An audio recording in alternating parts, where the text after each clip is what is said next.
Hello friends, welcome back to my YouTube channel Shabana education classes में आप सभी का स्वागत है। हम कहानी और उपन्यास में अंतर समझेंगे क्योंकि 10th क्लास और 12th क्लास के बोर्ड एग्ज़ाम में और वैसे भी कभी भी प्री बोर्ड होते हैं उसमें भी पूछ लिया जाता है, तो ये मोस्ट इम्पोर्टेंट क्वेश्चन है, तो प्लीज़ इसे ध्यान से देखिएगा। तो सबसे पहला पॉइंट है हमारा, कहानी में किसी एक खंड का चित्रण होता है। उपन्यास में संपूर्ण जीवन का चित्रण होता है, यानी कि कहानी जो होती है उसमें कोई छोटी सी हमारी लाइफ का एक छोटा सा पार्ट उसमें बताया जाता है, लेकिन जो उपन्यास होता है उसमें हमारा पूरा जो जीवन होता है उसे बता दिया जाता है। कहानी में केवल एक ही मुख्य कथा होती है। उपन्यास में प्रासंगिक कथाएं भी जुड़ी होती हैं, यानी कि जो कहानी होती है उसमें सिर्फ एक ही कहानी होती है पूरी, पर जो उपन्यास होता है उसमें अलग अलग होती हैं। थर्ड पॉइंट है हमारा, कहानी का आकार लघु होता है, उपन्यास का आकार दीर्घ होता है, यानी कि जो हमारी कहानी होती है वो हमारी छोटी होती है और जो उपन्यास होता है वो बड़ा होता है।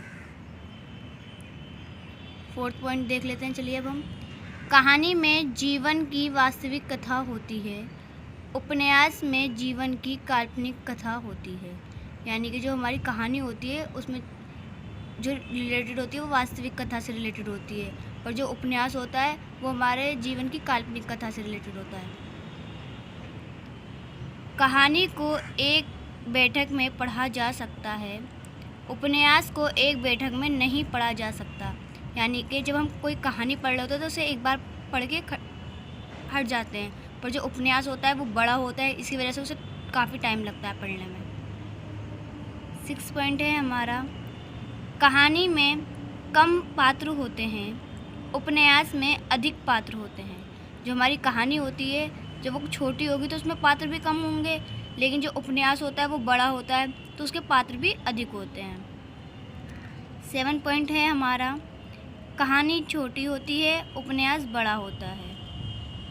चलिए 8 पॉइंट देख लेते हैं अब हम।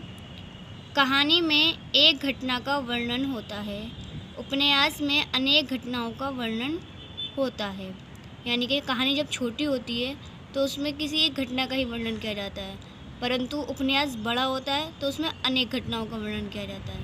तो कहानी के उदाहरण हैं, कहानी लिखिए पहले फिर उसके लेखक लिखे हैं। तो पहली है नीरा, जिसके लेखक हैं जयशंकर प्रसाद। दूसरी है स्नेहबंध, जिसके लेखक हैं मालवी जोशी। और उपन्यास हैं गोदान, उसके लेखक हैं मुंशी प्रेमचंद। मेला आंचल, उसके हैं रेणु।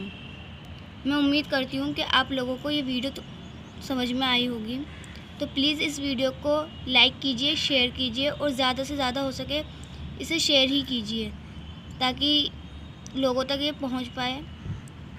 मैं उम्मीद करती हूँ कि आपको ये वीडियो अच्छी लगी हो, तो थैंक यू।